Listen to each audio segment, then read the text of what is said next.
Mari saudara-saudara kita buka firman Tuhan di dalam 1 Timotius pasal yang pertama, mulai ayat yang ke-12.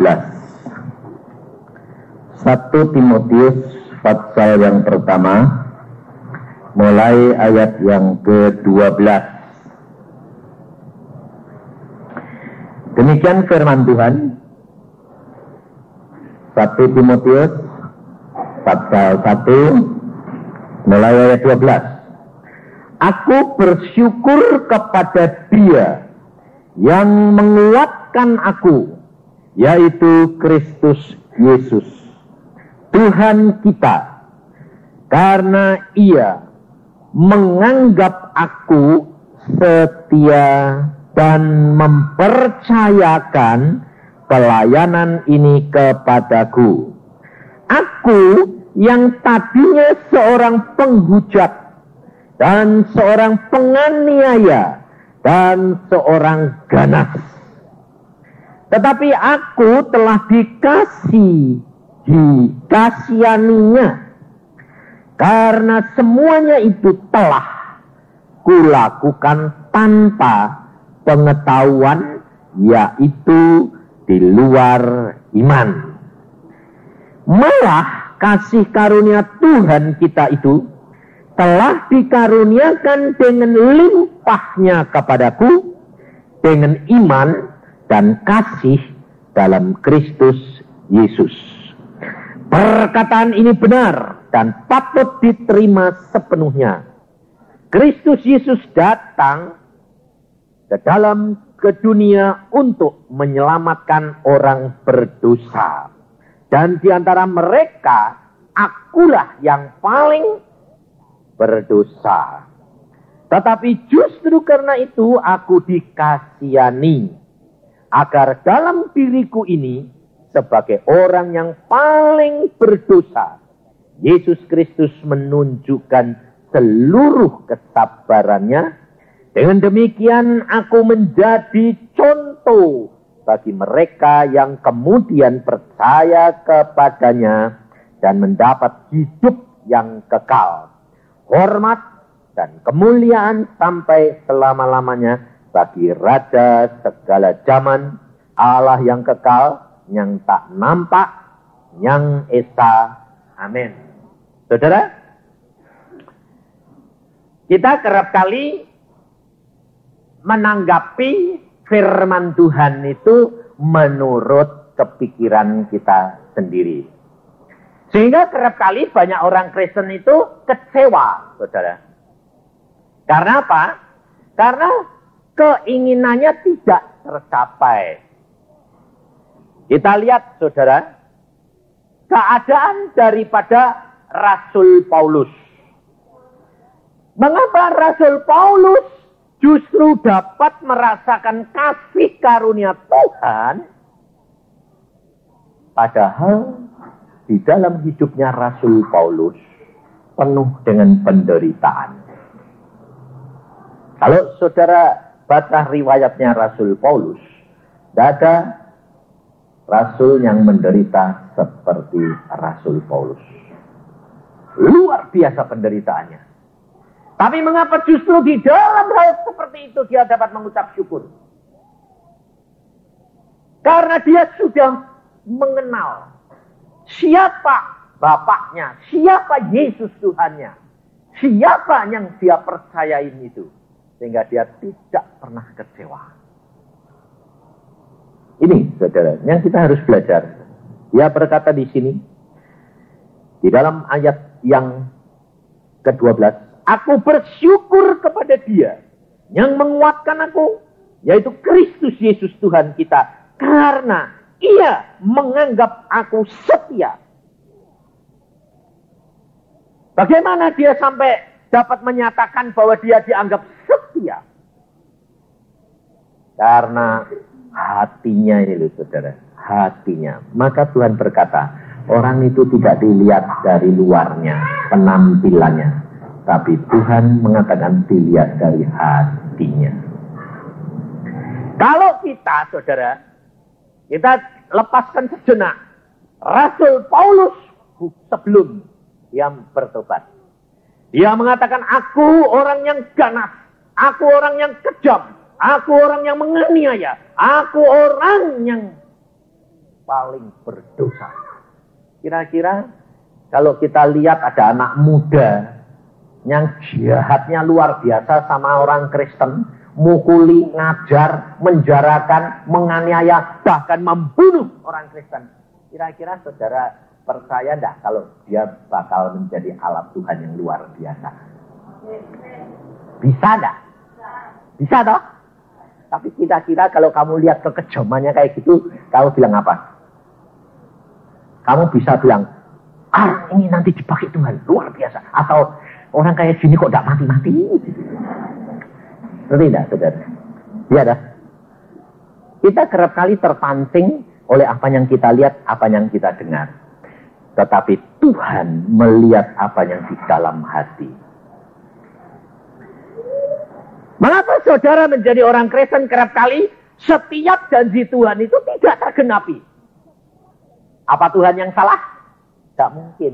Tuhan tidak mungkin salah. Tapi pasti yang salah saya.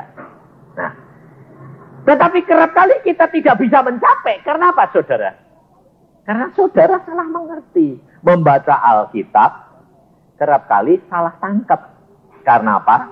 Karena kita menilai Alkitab, melihat Alkitab menurut kesukaan kita. Cara berpikirnya kita.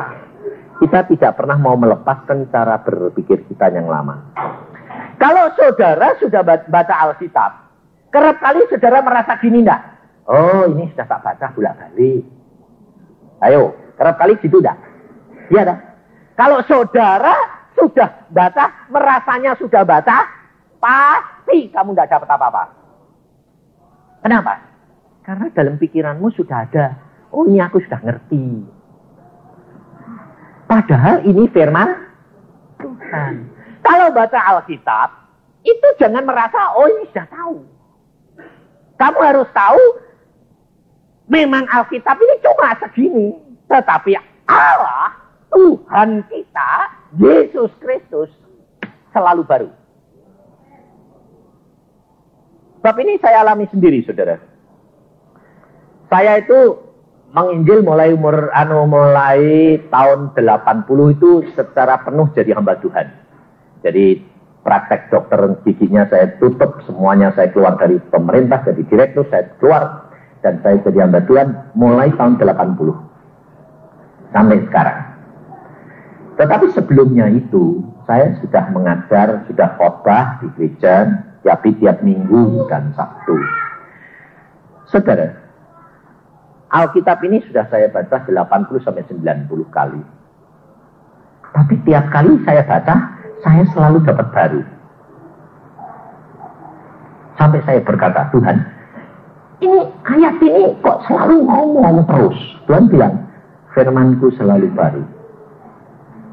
Nah, kerap kali saya bersaksi tentang kesaksian hidup saya. Kalau saya saksi kerap kali 99% kesaksian hidup saya dan keluarga saya. Nah, tetapi tiap kali saya disuruh ulangi kesaksian sampai saya bilang, Tuhan itu kan sudah toh. Ulangi. Loh, kenapa? Ternyata Tuhan itu membuktikan. Orang itu yang sudah dengar kesaksian saya kira-kira 10-20 kali. Nggak ngomong sama dia. Tapi kesaksian yang saya sudah ulangi lagi. Dia bilang, wah Pak, kesaksianmu ngomong Pak. Loh, nah kamu kan ikut sudah lama toh? Ya, nggak pernah ngomong. Baru hari ini ngomong. Kenapa?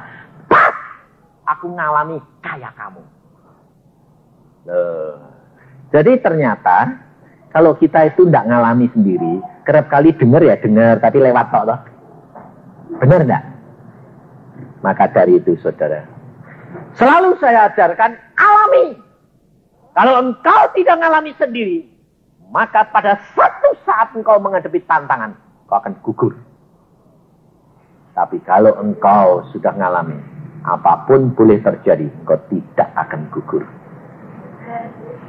Rasul Paulus pada waktu dia dipanggil oleh Tuhan pertama kali apa yang disabdakan oleh Tuhan Yesus kepada Ananias yang diperintahkan oleh Tuhan untuk mengunjungi Rasul Paulus. Tuhan berkata, ini adalah satu alat pilihanku. Kira-kira kalau dengar alat pilihan pasti enak enggak? Enak. Sip. Tapi saudara jangan salah ngerti, ada embel-embelnya. Dan banyak penderitaan yang dia harus tanggung untuk namaku. Ini saudara. Kita kerap kali menerima firman Tuhan yang enak-enak. Ibu Lena tadi bernubuat. Jangan mikirkan masalahmu. Bapakmu, Allahmu itu besar. Kamu tidak ada jalan keluar. Pasti ada jalan keluar. Apa yang kamu tidak duga, itu yang diberikan Tuhan. Wah, pasti yang punya masalah itu mikirnya gini. Waduh, terima kasih Tuhan. Pasti. Terus mikirnya apa lagi? Mesti gini. Berarti nanti pertolongannya tidak terduga. Betul? Ya kan? Padahal belum tentu gitu. Yang dimaksudnya tak terduga itu. Umpamanya Yusuf dinubuatkan jadi raja. Betul tak? Tapi jalannya naik ke atas atau malah turun ke bumi. Diduga sama Yusuf enggak? Hah? Nah, jadi kalau kamu nanti pikirmu masalahku nanti akan tertolong, tambah lama tambah ringan, tambah ringan, tambah ringan. Caranya Tuhan menolong bagaimana? Tidak terduga, ternyata tambah lama tambah amblek. Sampai habis ludes, tidak ada jalan keluar, malah mau gepeng. Dari dalam tanah penjara ada terowongan ke istana raja. Loh, caranya Tuhan kok gitu? Lah ya tidak terduga. Betul? Pasti kamu tadi nerimamu salah. Maka banyak orang tidak sampai ke tempat tujuan. Kenapa? Ya gitu itu. Bangsa Israel dijanjikan air susu dan madu. Terus dipikirnya, buat cepat sampai, terus dapat minum susu dan minum madu. Ternyata dibawa ke padang gurun. Itu tidak ada air, tidak ada roti, tidak ada daging. Tuhan katanya di sana air susu madu. Tuhan bilang di sana nanti ada susu dan madu. Tapi jalannya, ya selama di jalan Tuhan tidak ngasih tahu, betul? Berarti diduga apa tidak? Tidak. Sebab Alkitab berkata, apa yang tidak pernah timbul dalam pikiranmu, apa yang tidak pernah timbul dalam hatimu, itu yang disediakan Tuhan bagi orang yang mengasihi Dia. Jadi tugas saudara dan saya tinggal mengasihi Dia. Sudah, jalan saja. Di padang gurun, tidak ada air, jalan saja. Haus Tuhan, jalan no. Nanti dia kehausan sampai mau semaput, nanti kan Tuhan buka jalan. Kalau belum mau semaput, ya Tuhan diem aja. Wong Tuhan mau tanya, sampai di mana kesetiaanmu? Tapi kamu nggak mau. Tuhan nggak tahu. Nggak usah ditunjukin. Lu nggak bisa, saudara. Ada harga yang saudara dan saya harus bayar. Nah, coba. Kalau bangsa Israel, apalagi Musa yang mimpin, dikasih tahu Tuhan. Musa, bahwa bangsa Israel ini nyebrang laut kosong. Musanya mumet nggak? Tuhan bikin perahu berapa ribu? Wong umatmu 2,5 juta. Bikin rakit berapa? Wong sapine banyak. Nah bawa piye? Kira-kira Musa ini berani jalan pada? Enggak. Tapi Tuhan tidak ngomong. Musa pimpin. Kemana Tuhan? Ke pinggir laut. Ya. Pikir Musa di pinggir laut itu jadi gampang, ada air meskipun asin. Cuci-cuci pakaian gampang. Nggak taunya Firaun disuruh ngejer. Loh Tuhan kok malah dikejar Firaun?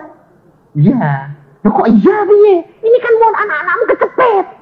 Ngarepe laut belakangnya pedang. Loh tidak dicepet, nggak berani. Kenapa? Nah coba kalau tidak ada Firaun, lalu Tuhan berkata, hai umat Israel, nyebrang laut. Semua ketawa enggak? Hah? Ketawa. Loh, bunuh diri Tuhan. Rame-rame Tuhan. Loh ya toh?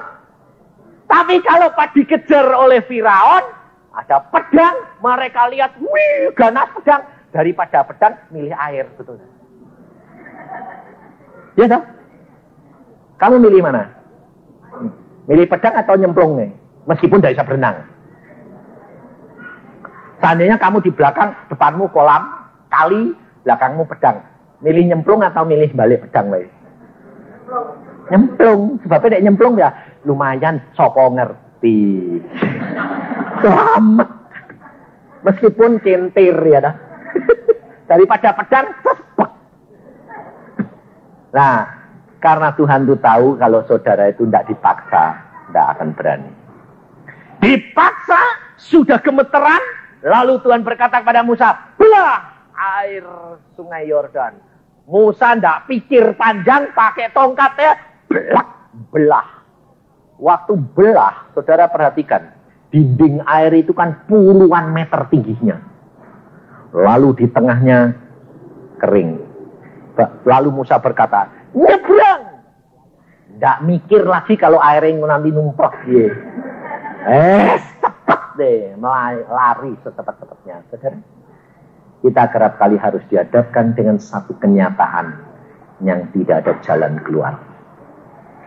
Dan itu maunya Tuhan. Sebabnya apa? Sebab kita belum mengenal dia secara pribadi. Tapi kalau saudara sudah mengenal pribadi, enak, persis kayak Rasul Paulus senang. Pada waktu Rasul Paulus dipilih Tuhan, dia berkata, aku mendapatkan kasih karunia-Nya. Di dalam penderitaan, dia bisa melihat kemuliaan Allah dan kasih-Nya Allah. Saya ngalami, saudara. Saya pada satu saat melayani seseorang. Orang ini kolokan, manja. Saya layani. Akhirnya satu saat, saya jengkel. Karena terlalu kolokan. Akhirnya saya bilang, Tuhan, ini orang kalau enggak dikerasi, enggak bisa beres-beres ini. Akhirnya Tuhan ya setuju saya. Dia bilang, tegur. Kasih tahu. Kalau enggak nurut, ini akibatnya. Wah, saya dapat firman Tuhan gitu, seneng. Wah, beneran ini. Kesempatan tak tegur, tak marahi. Wah, nangis. Setelah nangis, sembayang, Tuhan ngomong sendiri sama dia. Ngomongnya bagaimana? Anak, aku tahu kelemahanmu. Aku tahu penderitaanmu. Jangan takut. Aku pasti tolong kamu. Kalau kamu mau menurut kepadaku. Tambah nangis. Habis amin, dia langsung ngomong sama saya gini, kamu ngomong kasar. Tuhanku itu loh, lembut. Dia ngerti aku, tak kayak kamu. Kira-kira saya sebagai hamba Tuhan, menghadapi gitu, saya protes sama Tuhan enggak? Protes model saya.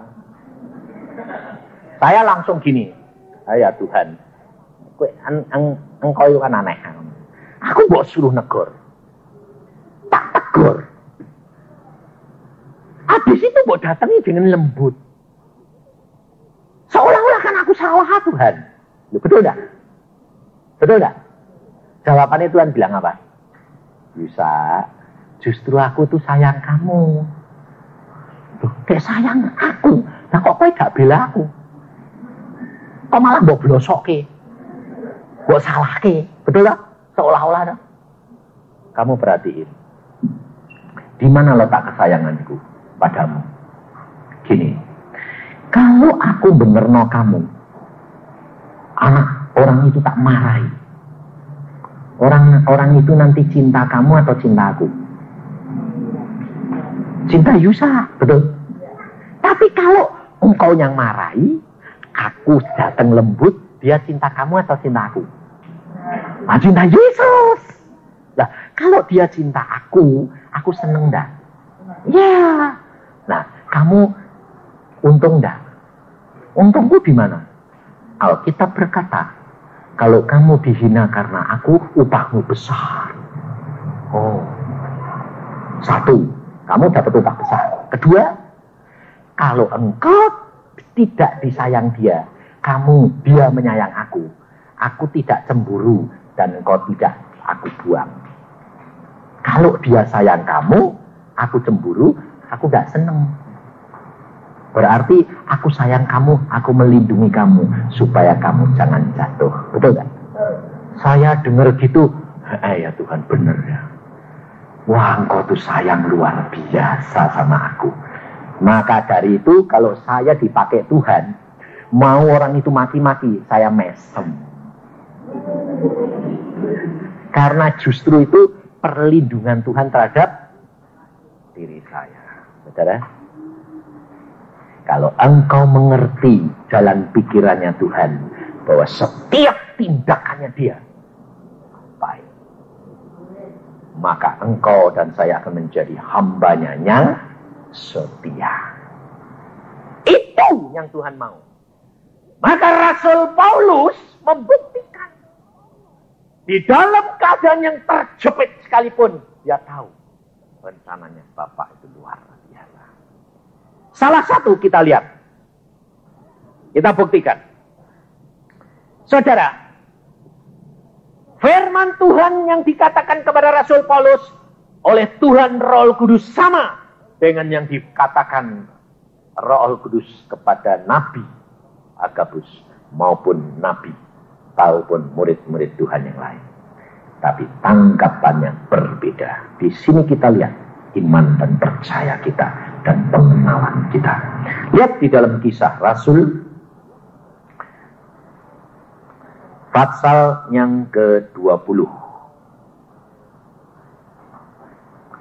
Kita belajar hari ini bagaimana kita harus menjadi orang Kristen yang mengenal Dia secara pribadi supaya rencana Tuhan tergenapkan di dalam hidup kita.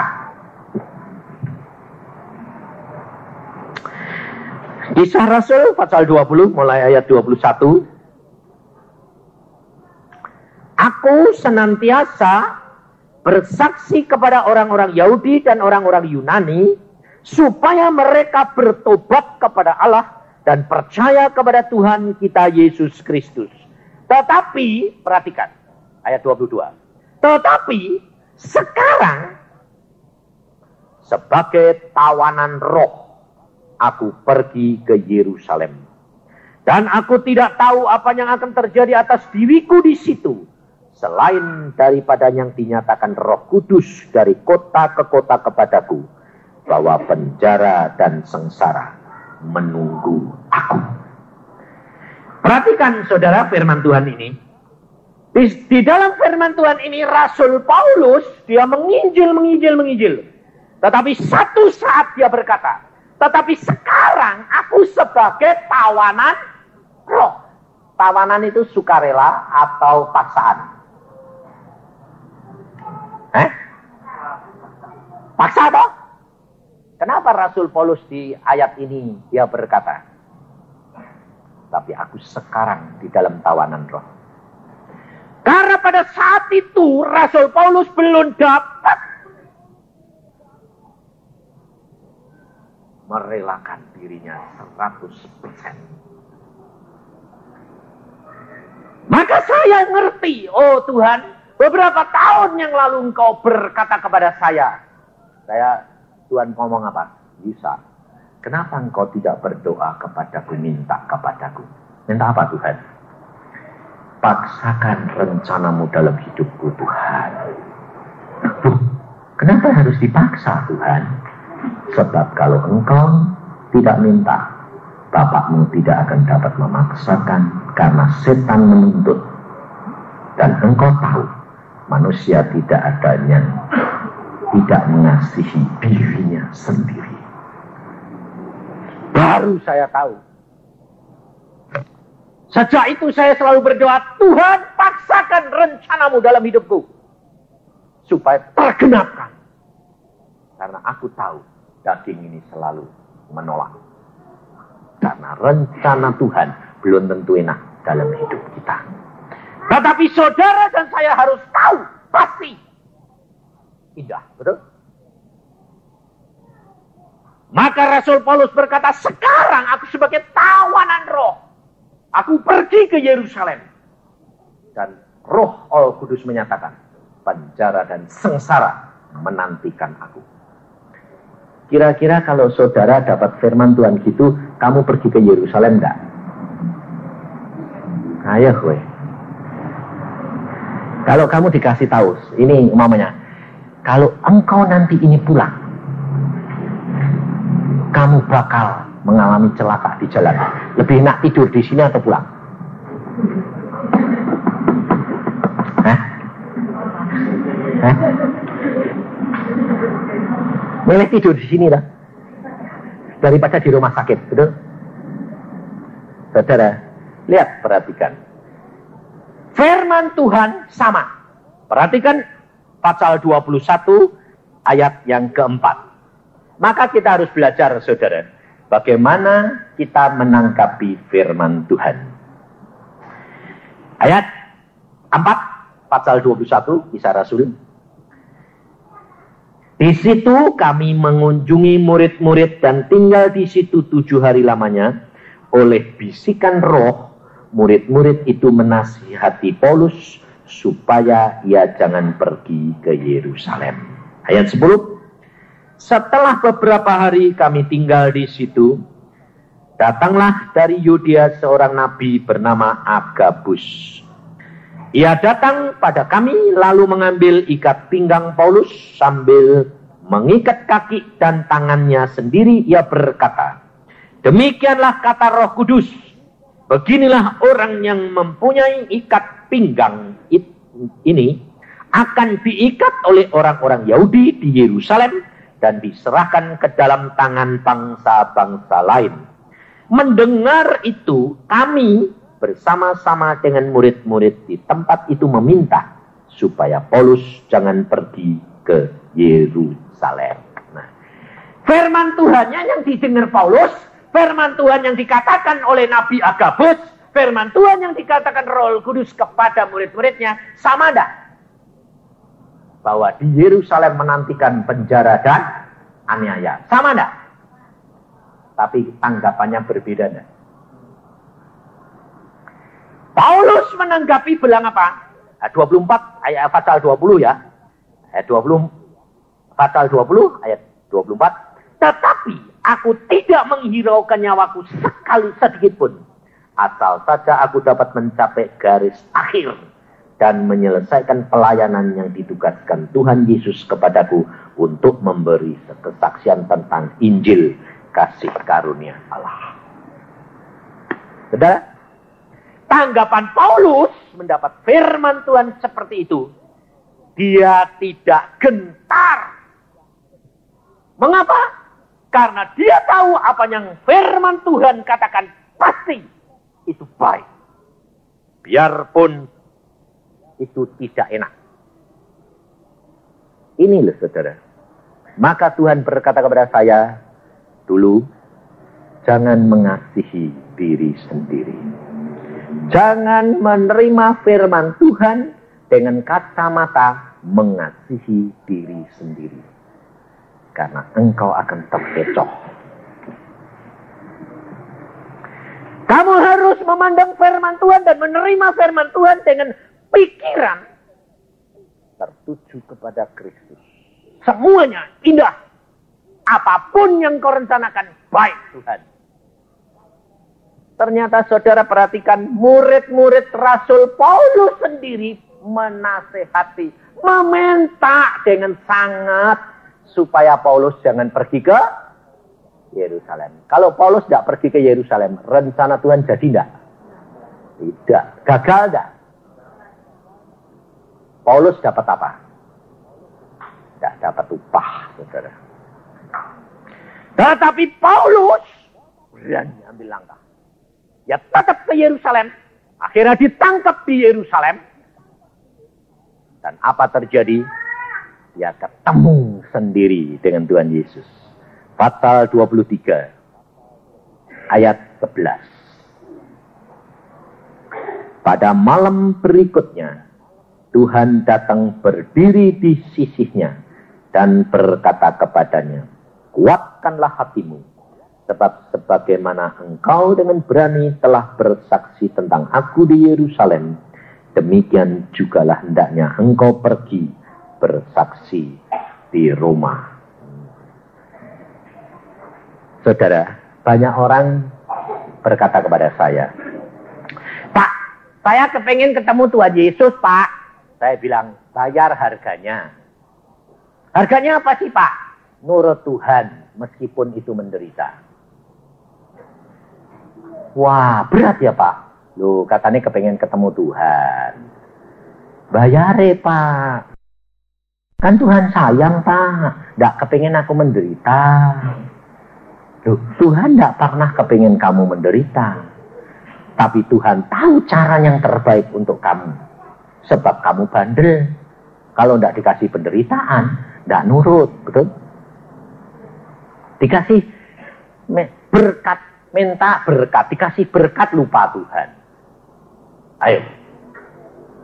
Kenapa banyak orang Kristen diberinya kok enggak berkatnya berlimpah-limpah, kok enggak kayak orang dunia ini kasih kekayaan yang luar biasa? Sebab Tuhan tahu. Kalau kamu dikasih banyak enggak bisa tidur. Pikiranmu bukan kepada Tuhan tapi kepada berkat. Benar, saudara. Tapi kalau kamu dikasih pas-pasan terus, setiap kali ketemu orang bilang, Tuhan luar biasa. Kenapa? Pas aku butuh, datang. Pelok, pas. Lalu dia bersaksi. Setelah itu, kurang lagi. Wah, peot lagi. Pas mepet, Tuhan datang. Pelok, wah Tuhan luar biasa. Saksi lagi. Kalau sekali dikasih lebih banyak, saksinya sekali atau berkali-kali. Habis itu lupa. Makanya kamu dikasih sedikit-sedikit pas terus. Butuh, bro. Waduh, puji Tuhan. Habis itu Tuhan minta banyak enggak? Habis lagi, plok lagi, pas lagi. Itu Tuhan. Sebabnya kalau kamu masih pas, pasti bandele masih. Loh. Betul dah, betul dah. Oh, kalau bandele hilang, mosok bapaknya bilang, pas. Dikasih minta 100, bapaknya tahu, oh anak ini bisa dipercaya. Oh. 100 tak kasih 1000, ndak bakal dihabiskan. Karena dia butuh 100, 900 disimpan. Pasti ndak dikasih cuma 100, betul? Tapi dia anaknya bandel, minta 100, gak usah kasih lebih. Pas. Karena apa?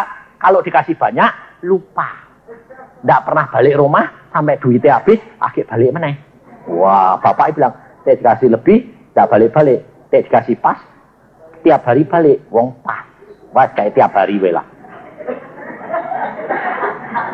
Betul dah? Betul dah?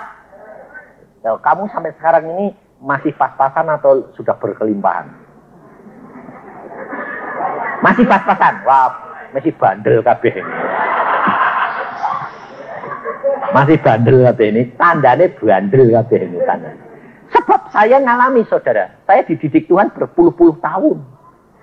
Selalu pas terus. Sampai saya bilang, Tuhan kok tidak pernah lebih? Lah kamu meriksa dirimu toh, dagingmu tuh jeleknya luar biasa. Terus saya bilang, kapan? Kalau engkau sudah merelakan segala-galanya. Loh, Kan apa yang aku punya sudah tak kasih. Aku bukan minta yang kamu punya. Yang kamu nggak punya. Yang aku mau. Yang nggak aku punya malah kamu mau. Ya. Yang kamu punya. Kau kasih ke. Lah memang kamu punya. Oh. Yang kamu nggak punya. Itu yang aku mau. Lah aku yang punya ini jelek semua. Lah sing apik tak kasih ke. Sing jelek ya tak pikir buat apa maunya jelek. Loh, kalau yang jelek mbok simpen, kapan kamu jadi baik? Betul enggak? Hah? Ibu-ibu kerap kali bilang apa? Kalau diminta, Bu, berdoa depan, tak bisa Bapak. Sembahyang malu. Aku nggak punya karunia tampil di depan. Loh, kalau yang punya karunia nampang, Tuhan nggak butuh. Malah dia disuruh jadi pendoa. Sebab senengnya nampang. Oh itu kelebihan nih, betul nggak? Tapi ibu-ibu, bapak-bapak kenapa apa? Dari siapa? Aku pemalu, jadi pendoa saja. Salah. Yang diberikan Tuhan yang lebih, yang kurang. Kasih Tuhan. Akhirnya saya baru tahu, Tuhan berkata, aku ini jelek Tuhan. Ya mata keranjang, ya mata duiten. Nah itu kasih ke aku. Oh, mata keranjangku tak kasih ke engkau. Aku tak punya mata keranjang. Iya, itu yang aku butuh. Sebab aku mau pakai kamu lah kayak mata keranjang. Terus piye? Oh, enggak mau kasih ke aku. Oh ya. Tuhan mau apa yang saudara dan saya tidak punya kelebihan yang baik. Itu yang Tuhan mau. Rasul Paulus pada waktu dia menghadapi itu dia berkata, aku tidak sayang namaku. Yang penting aku sampai garis akhir. Padahal rencananya Tuhan, pada waktu Tuhan Yesus hadir, Tuhan Yesus bilang sama Paulus apa? Rencananya Tuhan, Paulus dikirim ke Roma. Mengapa dikirim ke Roma kok harus jadi tawanan Tuhan? Apa tidak punya duit naik kapal? Apa Tuhan itu miskin? Enggak. Tuhan kaya. Tapi kenapa harus melalui tawanan? Sebab Tuhan itu sayang sama siapa?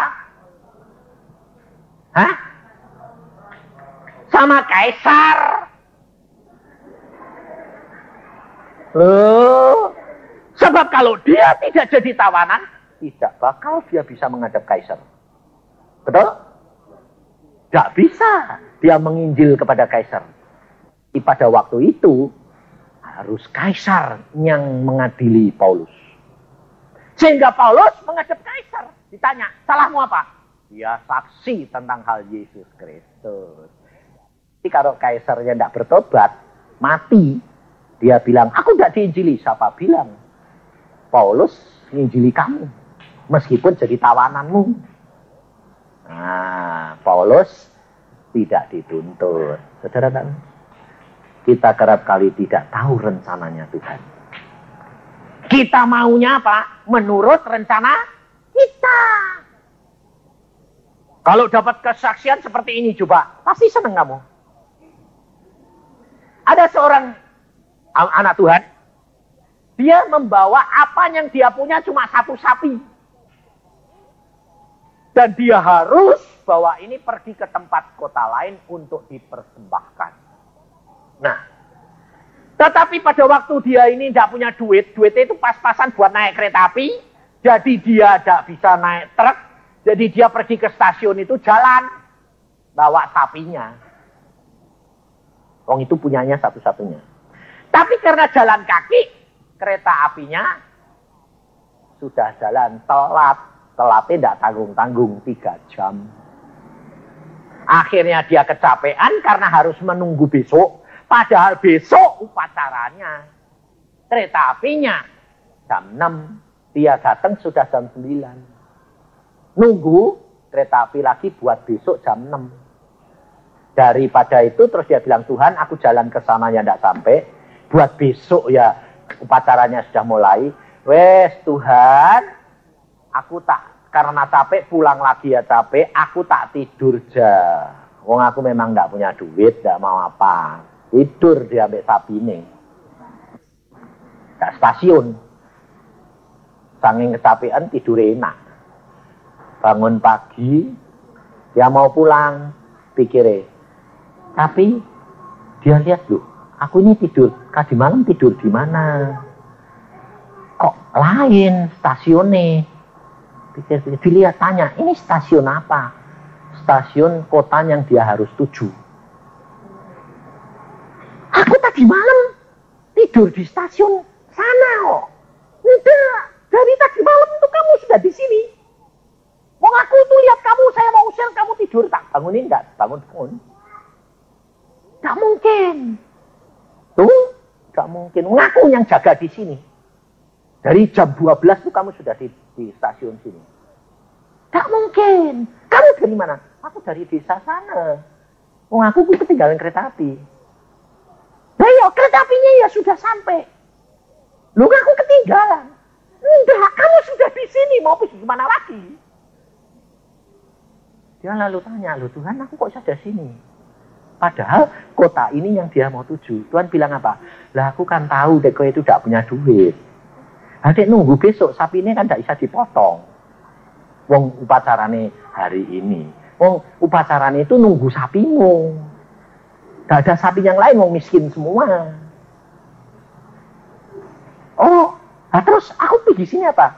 Ya aku terpaksa mesti ngutus malaikatku tak gotong kue mbak sapi ini. Jadi aku semalam tidur itu mbok gotong, Tuhan. Iya, tak pindah.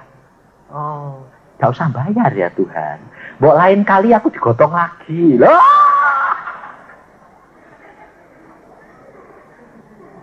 Maumu gitu dah?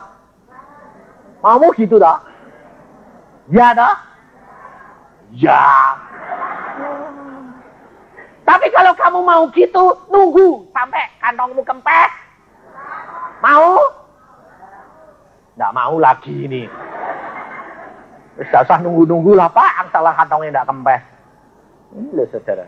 Karena kita itu kerap kali nggak ngerti maksudnya Tuhan. Kita harus belajar saudara. Mengerti pikiran dan rencananya dia. Supaya apa? Rencana firman Tuhan tergenapan dalam hidupmu dan hidupku. Hari Minggu, minggu yang lalu, Tuhan bicara sama saya dalam doa puasa. Yusa, engkau sudah menyelesaikan tugasmu dengan baik. Sekarang, selesaikan janjimu. Dan setelah itu, berhenti penginjilan. Hah? Berhenti Tuhan? Ya. Apa tugasku sekarang? Menjadi pendoa syafaat. Di rumah saja. Bayangin. Istriku sampai tanya. Istriku turut hari ini. Turut. Biasanya tidak pernah turut. Saya bilang, kok turun apa? Lah kamu terakhir kok. Aku tak ikut. Oke, ikut boleh. Dia tanya, lu berhenti? Berhenti. Terus? Tidak bikin injil? Tidak. Ngapain? Sembahyang. Tak pikir tanya gitu. Tak pikir. Oh, ya sudah. Ternyata dia itu mikir terus pikirannya. Mikir. Tercetus. Terus nanti biaya hidupnya piye? Langsung aku bilang gini, kurang percaya. Waktu kita dulu aku jadi dokter, suruh praktek, suruh tutup. Kamu kekurangan enggak? Enggak, lah iya. Apalagi sekarang, enak. Suruh diem, piara Tuhan, pensiun.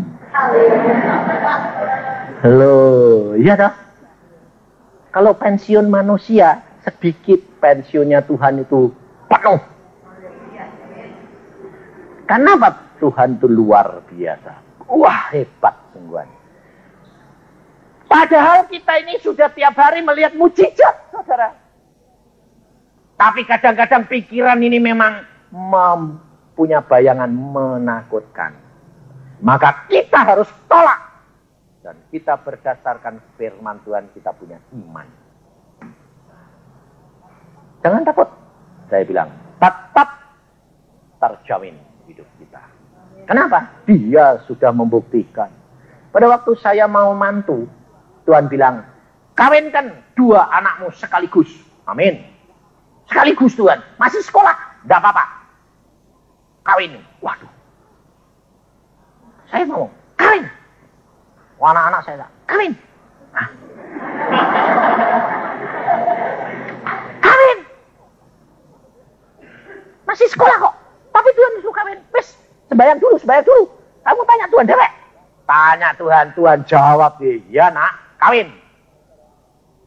Mulai mikir nih saudara. Kawin. Ngawin ini sekali 2 terakhir. Waduh. Saya tanya istri saya, waduh ini undangannya piro, nanti bingung. Ternyata nyetak undangan 1.250. Kurang. Tambah. Yang datang 4.000. Aku sampai teler. Wah, saya ngasih selamat tuh sampai, waduh antri nih. Sampai saya pikiran, mau pencet ini. Kowe mencet aku sekali, aku sih dipenceti terus gini. Iki yang bodoh ya aku bilang itu. Sampai teler aku bilang itu. Bayangin saudara. Wah, aku lihat antri nih. Aduh, kok tak barbar. Aku sudah pewot guys. Bayangin saudara. Belum biayanya. Luar biasa. Tapi pada waktu saya tanya anak-anak saya, apa yang kamu minta? Yang kamu kehendaki? Ya, mereka berdua cuma bilang satu hal, tidak minta banyak. Kami mengundang Tuhan Yesus hadir. Yang datang berapa enggak urusan, tapi yang kami undang Tuhan Yesus hadir. Tuhan Yesus janji, dia berkata, aku akan hadiri nak. Saya katakan, jangan terlambat. Kalau kamu ngundang Tuhan mulai pesta jam 6 tepat kamu harus sudah ada di tempat. Dan jam 6 tepat, kemanten tidak terlambat. Saya yang punya kerja, bapak dewek, pigi nyupir dewek. Saya nyupir dewek. Lebih cepat dari nganteni. Sebabnya apa? Saya tidak mau terlambat. Datang, masuk. Hadirat Tuhan luar biasa. Gak ada orang kawin model kayak gitu. Sungguh, yang menghadiri dan tidak terlambat, mereka semua menyaksikan. Hadirat Tuhan luar biasa. Ada yang dapat penglihatan. Ada yang dapat suara Tuhan berbicara sendiri. Sehingga pada waktu kami masuk, saya sampai terbengong-bengong. Wih Tuhan, suasananya kayak begini nih. Hadiratmu. Ya, aku hadir. Mereka nangis. Loh, datang pesta kok do nangis? Anda lucu toh, ada seorang direktur di Jakarta, dia berkata apa? Aku selama menjadi orang Kristen belum pernah menangis di gereja. Hari itu air mata saya seperti pancuran. Sapu tangan saya sampai basah kuyup. Kenapa? Tidak tahan merasakan kasih Tuhan dan hadirat Tuhan. Luar biasa. Yang mimpin pujian kemantannya dewek. Anak saya yang lagi, yang kecil. Yang mimpin pujian KKE, yang kawin juga. Mana ada kemanten kok jadi MC dewek? Ada, Yesus. Ngundang Yesus. Saudara tahu? Hadirat dia. Ada yang dapat penglihatan. Tuhan Yesus hadir pakai jubah putih berkilauan. Penuh dengan permata. Dan hamba Tuhan itu tanya, Tuhan, engkau kok pakai pakaian kayak begitu? Aku menghadiri pesta hamba-hambaku. Bayangin saudara. Dan mereka banyak yang mendapat dengar bagaimana. Kalau engkau menyenangkan hatiku, engkau akan menikmati apa yang Yusak nikmati, hambaku itu. Saudara, mereka menangis semua. Saya sendiri tidak tahan menangis. Istriku menangis. Istriku menangisnya tidak tanggung-tanggung. Sampai hidepe copot.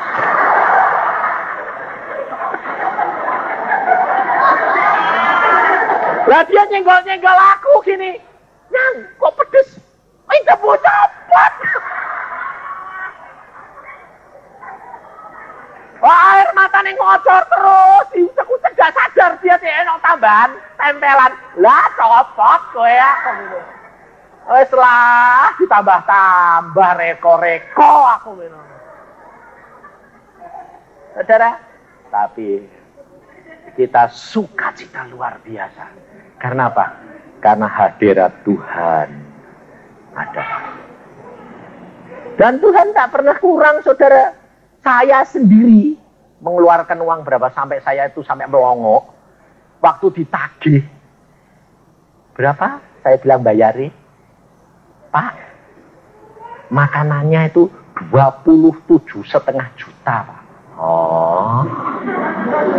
Mangane tok. Ya, waduh. Sampai ada, tapi Tuhan itu luar biasa. Tidak kurang 1 sen. Bahkan lebih.